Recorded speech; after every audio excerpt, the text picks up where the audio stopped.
it up from there. Archer tore down that big denial by Team Biden.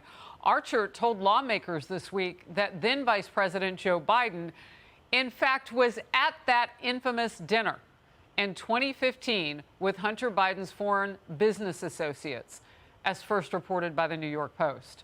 In 2020, Biden's campaign spokesman told Politico, quote, "We have reviewed Joe Biden's official schedules from the time, and no meeting, as alleged by the New York Post, ever took place." Well, it did.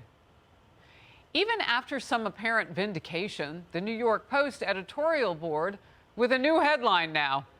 Just the number of Joe Biden's sit-downs with Hunter clients is damning. Ari Fleischer, Fox News contributor, former White House press secretary. Ari, it is always troubling when a witness fact-checks a president. Yeah, and the New York Post keeps being right. Isn't that the case, too? Much to the dismay of the mainstream media. Look, Joe Biden is getting caught in a web of lies on this. And the only reason I think he lied and lied from the start and lied so vehemently about having no discussions, period, with his son is because he knew he was up deep in so many of his son's business matters. He knew he put himself on the phone more than 20 times to help his son get business. As the sitting vice president, that itself, Harris, is an act of corruption. Whether or not he received money from it doesn't matter. It was an act of corruption for the sitting vice president to get on the phone call to help his son get business, particularly from foreign countries. Well, you know, when you look at all of this and the fact that around the world, America preaches about how democracy is supposed to look, and you don't punish the people for speaking in opposition of what your politics are. But that seems to be what we're looking at right now as they go after Trump and as they ignore a lot of what went on with Hunter Biden's, well, really mysterious foreign business dealings, because we don't know the details of all of them.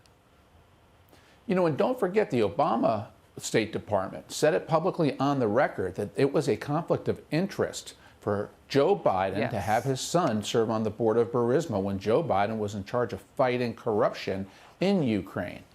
And then Joe Biden intervened on behalf of Burisma, on behalf of his son's business interests, to support what his son and Burisma want to accomplish. This is as unethical as it gets.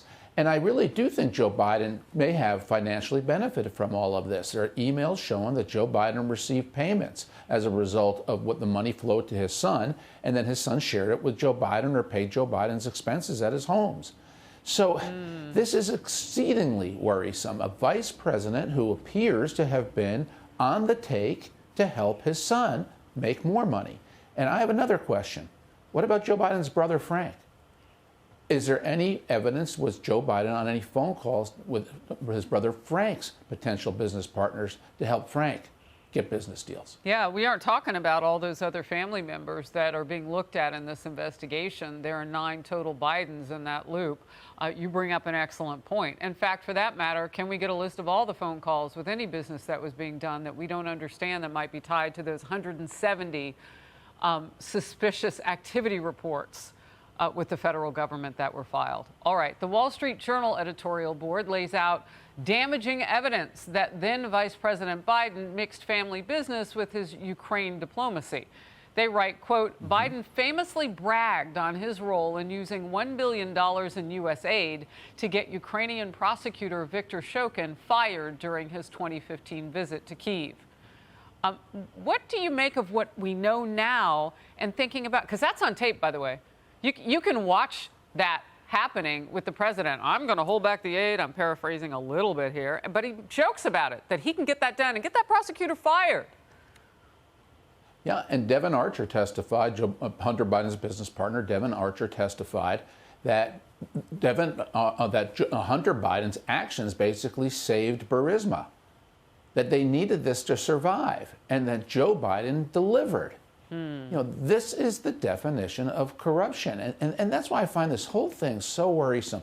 You know, I think every congressman, Democratic congressman, who is defending this and saying, well, they just talked about the weather, they need to be asked, would you ever allow your child to put you, or a family member, to put you on a phone call as they seek to do business, with the implication clearly that I've got a relative in Congress who has influence?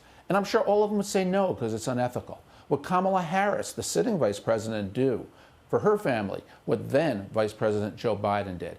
And understand something, Hunter Biden never put his father on the phone. Joe Biden put himself on the phone.